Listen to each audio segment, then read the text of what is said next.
All right, let's talk about Patchwork. This was in my IMDb list, my watch list. I had put it in there a long time ago. I don't even remember putting it in there. I remember the poster because I thought the poster was really, really cool.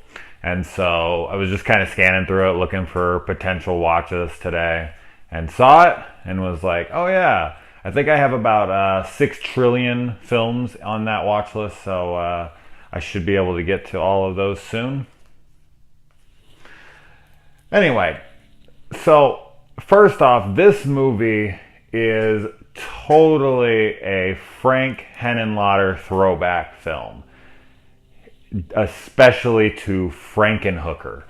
If you're a big fan of Frankenhooker and you miss those kinds of films and you miss Frank Henenlotter, this is definitely as close as you're going to get today. Now, this film isn't as good as some of his stuff. I did fully enjoy the movie. The difference in this movie is that there's almost no gore, unfortunately. The makeup work is good on the girl. Now, what this movie is about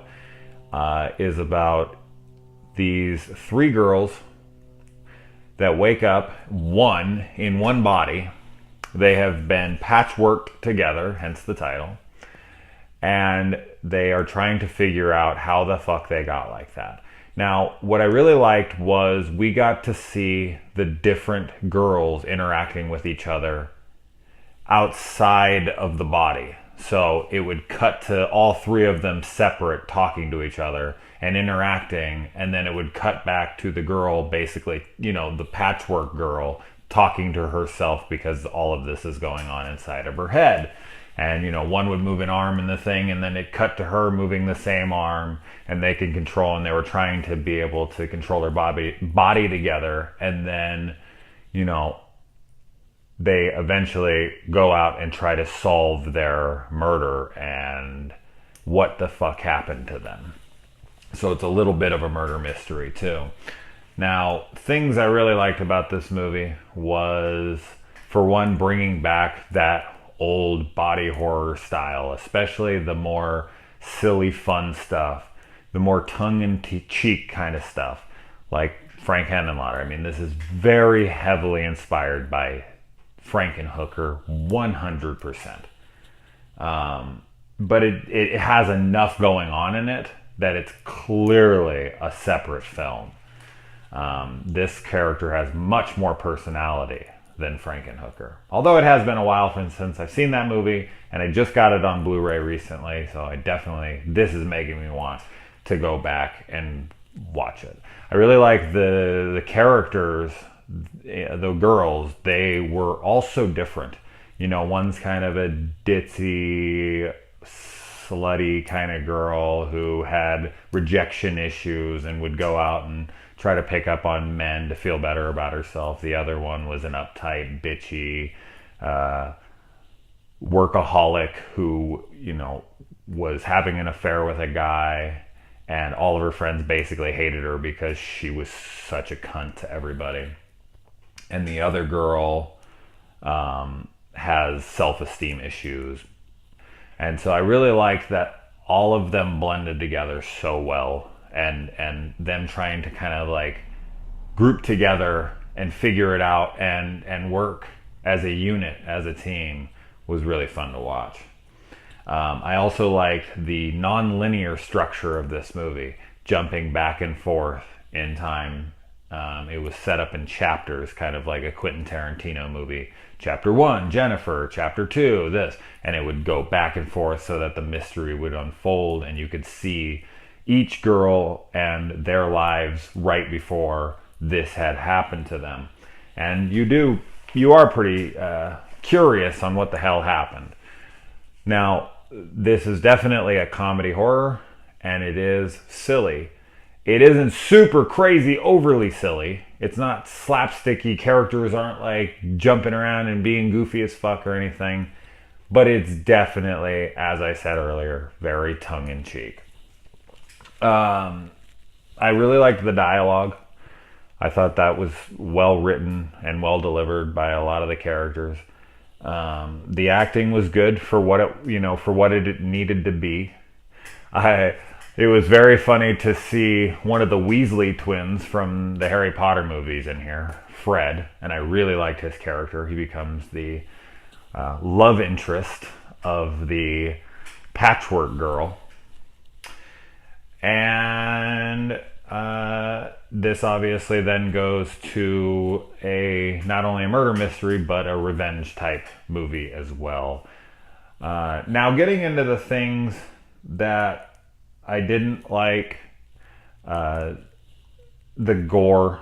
I mean, this film, I know it seems like I complain about that a lot, but I feel like in films like this, it's so necessary. It would have enhanced the experience so much. With horror, I always love to see, especially horror like this. I mean, this is just goofy comedy horror. Go back to films like this, like what I had just mentioned recently, or old great horror comedies like Blood Diner is a perfect example. There's such, and that's basically that's got some similar tones to it too, because the brothers in that movie are trying to collect enough pieces of these girls that they're killing to make Sheetar. And that movie has great, hilarious, awesome practical effects, and they really make the film much more enjoyable. Now, I'm guessing that this is a budget issue, as always. Gore practical effects are expensive. They mostly spent their budget on the makeup work on the Patchwork girl. Now, the film looks great. I mean, it definitely looks like it was well produced and well shot. So it's not superly ultra low budget looking at all. It does look really good. Another thing that I forgot to mention that I really liked was the opening credits sequence was animated, and they had a 1950s sci-fi B movie kind of musical score going on over it. It reminded me of Tim Burton's Mars Attacks. Now, I definitely recommend this film for fans of, old Frank Henenlotter.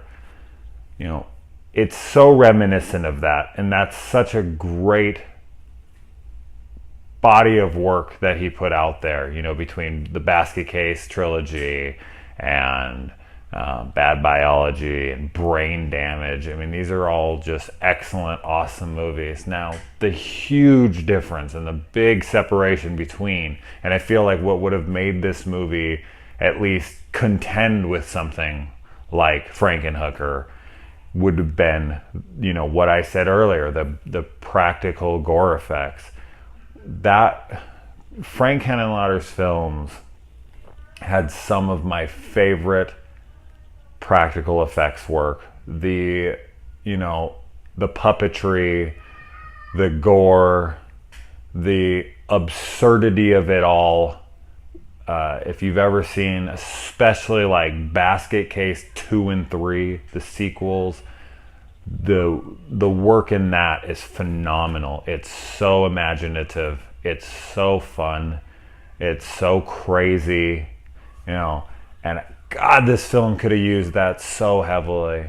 But I'm glad, I'm happy with what they were aiming for, and I think that they hit a lot of it. It's basically, I would explain this movie as Frankenhooker light. This is like Frank Henenlotter came back to make a film today and took the gore out of it. There's a lot of kills, and the idea of the Patchwork girl is graphic, but it's mostly just makeup work, stitches through her head and her face, and every once in a while you get a little snippet. One last thing I want to say is there's a scene at the very, very end with a cat, and it made me laugh the fuck out loud really hard. I thought that was great. And I just really liked the very, very, very end of this movie. Right after the cat thing, what happens in the very end, the conclusion of the story, I thought was really cool. And I really liked the relationship between the Patchwork Girl and Fred Weasley. I thought that was super cute. And I think this is a movie you should check out if any of this sounds good to you. And something I want to tack on at the end here, Fred Weasley plays Castlevania on an NES in this, and it's fucking awesome. To see Castlevania, to see him actually holding a real Nintendo controller while playing was wonderful to see. Anytime I get to see some Castlevania in a movie and the proper controller being used, God, that's one of my biggest pet peeves when I watch a movie and they have an Xbox 360 controller and, you know, it's clearly a PlayStation game and the Xbox 360 controller is not even on. Not only is Castlevania one of the coolest fucking games ever, but, you know, he's playing it in this movie and I just loved seeing it.